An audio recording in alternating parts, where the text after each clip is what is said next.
ಎಷ್ಟೋ ಜನ ಅಧ್ಯಕ್ಷ ನನ್ನ ತಾಲೂಕಲ್ಲಿ ಧರ್ಮಸ್ಥಳಕ್ಕೆ ಹೋಗಿಲ್ಲ, ಇನ್ನು ಬೆಂಗಳೂರು ಕೂಡ ಮೈಸೂರಿಗೂ ಕೂಡ ಬರೋ ಅವಕಾಶ ಕಲ್ಪಿಸಿಕೊಟ್ಟಿರಲಿಲ್ಲ, ಮಹದೇಶ್ವರನ ಬೆಟ್ಟಕ್ಕೂ ಕೂಡ ಹೋಗಿರಲಿಲ್ಲ. ಅದೇ ಎಷ್ಟೋ ಜನ ಮಹಿಳೆಯರು ಗೃಹಲಕ್ಷ್ಮಿ ನಮ್ಮ ಶಕ್ತಿ ಯೋಜನೆ ಅಡಿಯಲ್ಲಿ ಮಹದೇಶ್ವರನ ಬೆಟ್ಟಕ್ಕೆ ಇರ್ಬೋದು, ಧರ್ಮಸ್ಥಳಕ್ಕೆ ಇರ್ಬೋದು, ಅದು ಹೋಗೋ ಅವಕಾಶವನ್ನು ನಮ್ಮ ಗ್ಯಾರಂಟಿ ಯೋಜನೆಯಲ್ಲಿ ನಮ್ಮ ಸರ್ಕಾರ ಕೊಟ್ಟಿದೆ. ನಮ್ಮ ತಾಲೂಕು ಕೂಡ ಬಹಳಷ್ಟು ಅನುಕೂಲ ಆಗ್ತದೆ. ಈ ನಿಟ್ಟಿನಲ್ಲಿ ಪ್ರತಿಯೊಂದು ಮಹಿಳೆಯರಿಗೆ ಒಂದು ನಮ್ಮ ಸರ್ಕಾರ ಪರವಾಗಿ ನಿಂತಿದೆ. ಅದರಿಂದ ಕರ್ನಾಟಕ ಕಾಂಗ್ರೆಸ್ ಸರ್ಕಾರದ ಪವರ್ಫುಲ್ ಗ್ಯಾರಂಟಿ ಯೋಜನೆ ಮತ್ತು ಅಭಿವೃದ್ಧಿ ಕಡೆಗೆ ನಮ್ಮ ಸರ್ಕಾರ ಜನರ ಪರವಾಗಿ ನಿಂತಿದೆ. ಸನ್ಮಾನ್ಯ ಅಧ್ಯಕ್ಷರೇ, ಕಳೆದ 10 ವರ್ಷದಲ್ಲಿ ಈ ದೇಶದ ಪ್ರಧಾನಿ ಮಂತ್ರಿಯವರು ಮೋದಿಜಿಯವರು ಸಾಲ ಮಾಡಿರ್ತಕ್ಕಂಥದ್ದು ಹಿಂದೆ 2014ರಲ್ಲಿ ಮನಮೋಹನ್ ಸಿಂಗ್ ಅವರ ಅವಧಿಯಲ್ಲಿ ದೇಶದಲ್ಲಿ ಒಟ್ಟು ಸಾಲ ಇದ್ದಿದ್ದು 53 ಲಕ್ಷ ಕೋಟಿ. ಅದೇ 2025 ಮಾರ್ಚ್ 30ರವರೆಗೆ ದೇಶದಲ್ಲಿ ಒಟ್ಟು ಸಾಲ 181 ಲಕ್ಷ ಕೋಟಿ, ಅಂದರೆ 3 ಪಟ್ಟು ಜಾಸ್ತಿ ಆಗಿದೆ. ಅಧ್ಯಕ್ಷರೇ, ಯಾರು ದೇಶದಲ್ಲಿ ಅತಿ ಹೆಚ್ಚು ಸಾಲ ಮಾಡಿರ್ತಕ್ಕಂಥ ಪ್ರಧಾನಿ ಯಾರು ಇದ್ರೆ ಅದು ನರೇಂದ್ರ ಮೋದಿ ಅವರು. ಸನ್ಮಾನ್ಯ ಅಧ್ಯಕ್ಷರೇ, ನನ್ನ ಒಂದು ಒತ್ತಾಯ ಇಷ್ಟೇ. ಸನ್ಮಾನ್ಯ ಅಧ್ಯಕ್ಷರೇ, ನಮ್ಮ ತಾಲೂಕು ನಂಜುಂಡಪ್ಪ ಅವರ ವರದಿ ಮೇಲೆ ಅತ್ಯಂತ ಹಿಂದುಳಿದ ತಾಲೂಕು. ಕರ್ನಾಟಕ ರಾಜ್ಯದಲ್ಲಿ ಭಾಷಾವಾರು ರಾಜ್ಯವಾರು ವಿಂಗಡಣೆ ಆಗುತ್ತದೆ. ನಂತರ ಮುಂಬೈ ಕರ್ನಾಟಕ, ಹೈದರಾಬಾದ್ ಕರ್ನಾಟಕ, ಮದ್ರಾಸ್ ರೆಸಿಡೆನ್ಸಿ, ಹಲವು ಭಾಗಗಳಲ್ಲಿ ಕೊಡಗು ಪ್ರದೇಶ ಸೇರಿದಂತೆ ಹಲವಾರು ಭಾಗಗಳು ಸೇರಿ ಸಮಗ್ರ ಕರ್ನಾಟಕ ರೂಪಿಸಿಕೊಂಡು ರಾಜ್ಯದಲ್ಲಿ ಎಲ್ಲ ಭಾಗವೂ ಸಮತೋಲನೆ ಅಭಿವೃದ್ಧಿಗೊಂಡಿದೆ. ಆದರೆ ಉತ್ತರ ಕರ್ನಾಟಕ ಹಿಂದುಳಿದ ಬಗ್ಗೆ ಆರೋಪಗಳು ಕೇಳಿ ಬರ್ತಿತ್ತು. ಅದೇ ಕಾರಣದಿಂದ ರಾಜ್ಯ ಸರ್ಕಾರ ಅಕ್ಟೋಬರ್ 2020ರಲ್ಲಿ ಡಾಕ್ಟರ್ ನಂಜುಂಡಪ್ಪ ಅವರ ವರದಿ ಅಧ್ಯಕ್ಷತೆಯಲ್ಲಿ ಪ್ರಾದೇಶಿಕ ಅಸಮತೋಲನೆಯನ್ನು ನಿರ್ವಹಣೆ ಮಾಡಲು ಒಂದು ಉನ್ನತ ಅಧಿಕಾರ ಸಮಿತಿಯನ್ನು ರಚನೆ ಮಾಡ್ತಾರೆ. ಅದು 2025 ಜೂನ್ನಲ್ಲಿ 2002ರಲ್ಲಿ ಸರ್ಕಾರಕ್ಕೆ ವರದಿ ಸಲ್ಲಿಸಿ 175 ತಾಲೂಕಲ್ಲಿ 114 ತಾಲೂಕು ಹಿಂದುಳಿದ ತಾಲೂಕಾಗಿ, ಇವುಗಳಲ್ಲಿ 39 ತಾಲೂಕುಗಳು ಅತ್ಯಂತ ಹಿಂದುಳಿದಾಗಿ ಮತ್ತೆ 40 ತಾಲೂಕು ಅತಿ ಹಿಂದುಳಿದ ತಾಲೂಕಾಗಿ ಘೋಷಣೆ ಆಗ್ತದೆ. ಸನ್ಮಾನ್ಯ ಅಧ್ಯಕ್ಷರೇ, ಆ ಒಂದು ಯೋಜನೆ ಅಡಿಯಲ್ಲಿ ಸುಮಾರು 15ರಿಂದ 16 ಸಾವಿರ ಕೋಟಿಯನ್ನು ಹೂಡಿಕೆಯನ್ನ ಮಾಡಿ ಈ ತಾಲೂಕನ್ನು ಅಭಿವೃದ್ಧಿಪಡಿಸಬೇಕು ಅಂತ ಶಿಫಾರಸನ್ನ ಮಾಡ್ತದೆ. ಆದರೆ ನನ್ನ ಒಂದು ಬೇಡಿಕೆ ಮೈಸೂರು ಮತ್ತು ಚಾಮರಾಜನಗರ ತಾಲೂಕು 2020ರಲ್ಲಿ ನಂಜುಂಡಪ್ಪ ವರದಿ ಪ್ರಕಾರ ಈ 2 ತಾಲೂಕು ಕೂಡ ಘೋಷಣೆ ಆಗ್ತದೆ. ನಮ್ಮ ಏನು ಮೈಸೂರು ಚಾಮರಾಜನಗರ ತಾಲೂಕಲ್ಲಿ ಅಭಿವೃದ್ಧಿಪಡಿಸೋಕ್ಕೆ ಯಾವುದೇ ಸರ್ಕಾರ ಬಂದಂಥ ಸಂದರ್ಭದಲ್ಲಿ ಅನುದಾನಗಳು ಕೊಟ್ಟಿಲ್ಲ. ಆದ್ದರಿಂದ ಏನು ಹಿಂದೆ ಸಂವಿಧಾನನ ತಿದ್ದುಪಡಿ ಮಾಡಿ KKRDB ಕಲ್ಯಾಣ ಕರ್ನಾಟಕ ಅಭಿವೃದ್ಧಿಗೆ ವಿಶೇಷವಾಗಿ 5,000 ಕೋಟಿಯನ್ನು ಪ್ಯಾಕೇಜ್ ಮಾಡ್ತು. ಅದೇ ರೀತಿ ಬಳ್ಳಾರಿ ಭಾಗಕ್ಕೆ DMF ಫಂಡ್ ಆಗ್ಬೋದು, ಇನ್ನಿತರ ಫಂಡ್ಗಳಾಗ್ಬೋದು, ಇದು ಬರ್ತದೆ. ಆದರೆ ಇವೆರಡೂ ತಾಲೂಕಿಗೆ ಯಾವುದೇ ಸರ್ಕಾರಗಳು ನಮಗೆ ಅನುದಾನವನ್ನು ಕೊಟ್ಟಿಲ್ಲ.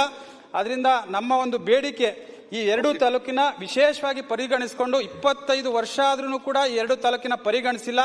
ಯಾವುದೇ ಸರ್ಕಾರಗಳಾದ್ರೂ ಅನುದಾನವನ್ನು ಕೊಡಬೇಕು.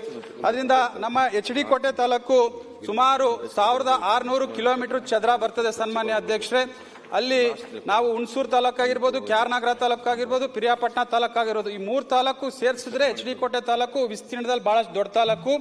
ಇದರಲ್ಲಿ ತಮಗೆ 48 ಹಳ್ಳಿಗಳು ಅಂದ್ರೆ ಮುಳುಗಡೆ ರೈತ ಹಳ್ಳಿಗಳು ಬರ್ತದೆ. ಯಾಕಂದ್ರೆ ಕಬಿನಿ ನದಿ ಅಣೆಕಟ್ಟು ಕಟ್ಟಂತ ಸಂದರ್ಭದಲ್ಲಿ ಇನ್ನು 2 ನಿಮಿಷದಲ್ಲಿ ಮುಗಿಸ್ತೀನಿ ಅಧ್ಯಕ್ಷರೇ. ಯಾಕಂದ್ರೆ ನಮ್ಗೆ ಅವಕಾಶ ಸಿಗೋದು ಬಹಳ ಕಡಿಮೆ. ಎಲ್ಲ ನಾವು ಬೆಳಗಾಂಗೆ ಹೋದ್ರೂ ಕೂಡ ಉತ್ತರ ಕರ್ನಾಟಕದ ಬಗ್ಗೆ ಮಾತಾಡೋಕೆ ಅವಕಾಶ ಕೊಡ್ತೀರಿ, ಕಲ್ಯಾಣ ಕರ್ನಾಟಕದ ಬಗ್ಗೆ ಮಾತಾಡೋಕೆ ಅವಕಾಶ, ನಮ್ಗೆ ಅದ್ರ ವಿರೋಧ ಇಲ್ಲ. ನಮಗೆ ಈ ಸೌತ್ ಕರ್ನಾಟಕಕ್ಕೆ ನಮ್ಗೆ ಇದು ಪ್ರಪ್ರಥಮ ಬಾರಿಗೆ ನೀವು ಅವಕಾಶವನ್ನು ಕಲ್ಪಿಸಿಕೊಟ್ಟಿದ್ದೀರಿ.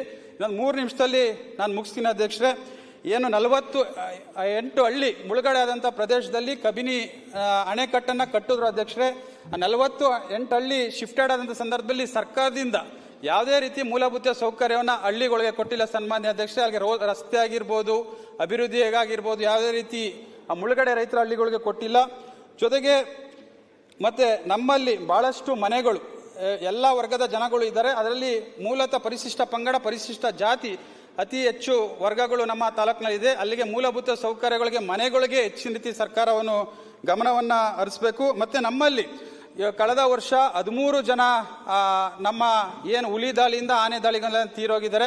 ಕಾಡೆಂಚಿನ ಪ್ರದೇಶ ಇರೋ ಕಾರಣದಿಂದ ಅಲ್ಲಿಗೆ ಹೆಚ್ಚಿನ ರೀತಿ ರೈಲ್ವೆ ಬ್ಯಾರಿಗೇಟ್ ಹಾಕಬೇಕು. ನಮ್ಮ ತಾಲೂಕಿನಲ್ಲಿ ನಾವು ಏನು ಹಿಂದೆ ದೇವರಾಜ್ ಅರಸು ಅವರು ಉಳುವನೆ ಭೂಮಿಯ ಒಡೆಯ ಅಂತ ಒಂದು ಕಾರ್ಯಕ್ರಮವನ್ನು ಕೊಟ್ಟರು. ಇವತ್ತು ಆ ಉಳುವನೆ ಭೂಮಿಯ ಒಡೆಯದಲ್ಲಿ ಎಷ್ಟೋ ಜನ ನಾವು ಭೂಮಿಯನ್ನು ಉಳ್ತಿದ್ದೀವಿ. ನಮ್ಮ ತಾಲೂಕಿನಲ್ಲಿ ಬೇರೆ ರೀತಿ ಫ್ಯಾಕ್ಟ್ರಿ ಇಲ್ಲ, ಗಾರ್ಮೆಂಟಿಕ್ಸ್ ಇಲ್ಲ, ನಮ್ಮಲ್ಲಿ ಕೃಷಿ ಆಧಾರಿತವಾಗಿ ಬದುಕ್ತಿರ್ತಕ್ಕಂಥ ತಾಲೂಕು ಅಧ್ಯಕ್ಷರೇ. ಅದರಿಂದ ಏನು ನಮ್ಮಲ್ಲಿ ಗೋಮಾಳ ಇರ್ಬೋದು, ಅರಣ್ಯ ಅಂಚಿನಲ್ಲಿ ಉಳ್ತಕ್ಕಂಥ ರೈತರಿಗೆ ನಾವು ಭೂಮಿಯನ್ನು ಅವಕಾಶ ಮಾಡಿಕೊಟ್ರೆ ಅವರ ಜೀವನಕ್ಕೆ ಒಂದು ಶಕ್ತಿ ತುಂಬುವ ರೀತಿ ಕೆಲಸ ಆಗ್ತದೆ. ಅದೇ ರೀತಿ ಜೀತ ವಿಮುಕ್ತರು ಇವತ್ತಿನ ಒಂದು ಪದ್ಧತಿಯನ್ನ ರದ್ದಾಗಿದೆ. ಆದರೂ ಕೂಡ ನಮ್ಮ ತಾಲೂಕಲ್ಲಿ ಜೀತ ವಿಮುಕ್ತರಿಗೆ ಸ್ವಂತ ಜಮೀನಾಗ್ಲಿ ಬೋರಲ್ ಆಗ್ಲಿ ಮತ್ತೆ ಅವ್ರು ವಾಸಿಸಕ್ಕೆ ಮನೆನೂ ಕೂಡ ಇನ್ನೂ ಕೂಡ ಕಲ್ಪಿಸಿಕೊಟ್ಟಿಲ್ಲ ಸನ್ಮಾನ್ಯ ಅಧ್ಯಕ್ಷರೇ. ಅವ್ರಿಗೂ ಕೂಡ ವಿಶೇಷವಾಗಿ ಪ್ಯಾಕೇಜ್ನ ಘೋಷಣೆಯನ್ನ ಮಾಡಬೇಕು. ಮತ್ತೆ ನಮ್ಮಲ್ಲಿ ಎಲ್ಲ ನಿಗಮ ಮಂಡಳಿಗಳು ಏನ್ ಬರ್ತದೆ ಎಲ್ಲಕ್ಕೂ ಕೂಡ ಕಾಮನ್ ಆಗಿ ಕೊಡ್ತಾರೆ ಸನ್ಮಾನ್ಯ ಅಧ್ಯಕ್ಷರೇ. ಆದ್ರೆ ನಿಗಮ ಮಂಡಳಿಗಳಲ್ಲಿ ನನ್ನ ಒಂದು ಅತ್ಯಂತ ಹಿಂದುಳಿದ ತಾಲೂಕುಗಳಿಗೆ ಅತಿ ಹೆಚ್ಚು ಆದ್ಯತೆಗಳನ್ನ ಕೊಡಬೇಕು. ಯಾಕಂದ್ರೆ ಹಿಂದುಳಿದ ತಾಲೂಕು ಅಂದ್ರೆ ಅಭಿವೃದ್ಧಿ ಪಡಿಸೋದು ಯಾವಾಗ ಅನ್ನೋದು ಪ್ರಶ್ನೆ ಕೂಡ ಉಂಟಾಗ್ತದೆ. ಅದರಿಂದ ಎಲ್ಲ ನಿಗಮ ಮಂಡಳಿಯಲ್ಲೂ ಕೂಡ ಅತ್ಯಂತ ಹಿಂದುಳಿದ ತಾಲೂಕು ಹೆಚ್ಚಿನ ರೀತಿ ಬೋರ್ ಆಗಿರ್ಬೋದು, ಭೂಮಿ ಆಗಿರ್ಬೋದು, ಇದನ್ನ ಕೊಡಬೇಕು. ಸನ್ಮಾನ್ಯ ಹಿರಿಯ ವಿರೋಧ ಪಕ್ಷದ ನಾಯಕರಾದಂಥ ಅಶೋಕಣ್ಣ ಅವರು ಕೂಡ ನನ್ನ ಕ್ಷೇತ್ರಕ್ಕೆ ಬಂದಿದ್ರು.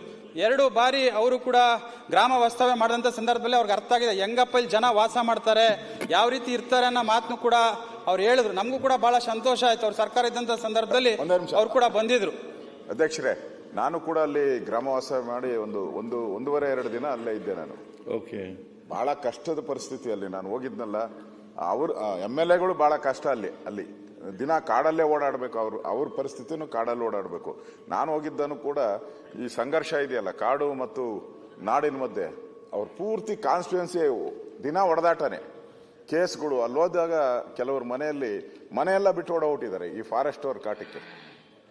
ಅವರೇನೋ ರೈತರೇನು ಇದಾರಲ್ಲ, ಅವರು ಯಾವುದೋ ಒಂದು ಕಾರಣಕ್ಕೆ ನಮ್ಮ ಡ್ಯಾಮ್ಗಳು ಕಟ್ತಿರಲ್ಲ, ಆ ಡ್ಯಾಮ್ಗಳು ಕಟ್ಟಿದಾಗ ಅವರು ಜಮೀನು ಬಿಟ್ಕೊಟ್ಟವ್ರೆ. ಒಂದು 5,000 ಎಕರೆ 3,000 ಎಕರೆ ಬಿಟ್ಕೊಟ್ಬಿಟ್ರೆ. ಅವಾಗ ಏನಾದ್ರು, ಅವಾಗ ಸರ್ಕಾರ ಹಾಗೆ ನಡೀತಾ ಇದ್ದಿದ್ದಲ್ಲ. ಅವ್ರು ಹೇಳಿದ್ರು ಹೋಗ್ರಿ ಇಲ್ಲೆಲ್ಲ ಇದ್ದು ಬಿಡ್ರಿ ಅಂದ್ರು. ಸೊ ಅವರೆಲ್ಲ ಅಲ್ಲೇ ಇದ್ದಾರೆ. ಅಂದ್ರೆ ಸುಮಾರು 40-50 ವರ್ಷದಿಂದ. ಈಗ ಫಾರೆಸ್ಟ್ ಅವರು ಆಕ್ಟ್ ತೋರಿಸ್ಬಿಟ್ಟು ನೋಡಿ, ಸುಪ್ರೀಂ ಕೋರ್ಟ್ ಆಕ್ಟ್ ತೋರಿಸ್ಬಿಟ್ಟು ಅವ್ರನ್ನೆಲ್ಲ ಹೋಗು ಅಂತಾರೆ. ಅವ್ರು ಹೋಗಲ್ಲ. ನಾವು ನಕ್ಸಲ್ ಆಗ್ತಾರೆ, ನಾವು ವಿರೋಧಿಗಳೇ ನಕ್ಸಲ್ಗೆ.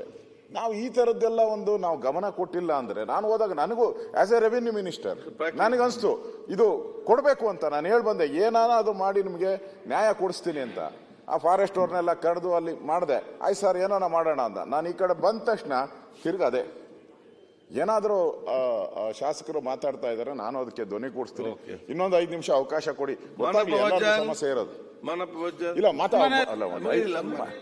ಸನ್ಮಾನ್ಯ ಅಧ್ಯಕ್ಷರೇ, ನಾನು ಅವ್ರಿಗೆ ಸಮಯ ಕೊಡಿ ಅಂತ ಹೇಳಕ್ಕೆ ಅವ್ರಿಗೆ ಸಮಯ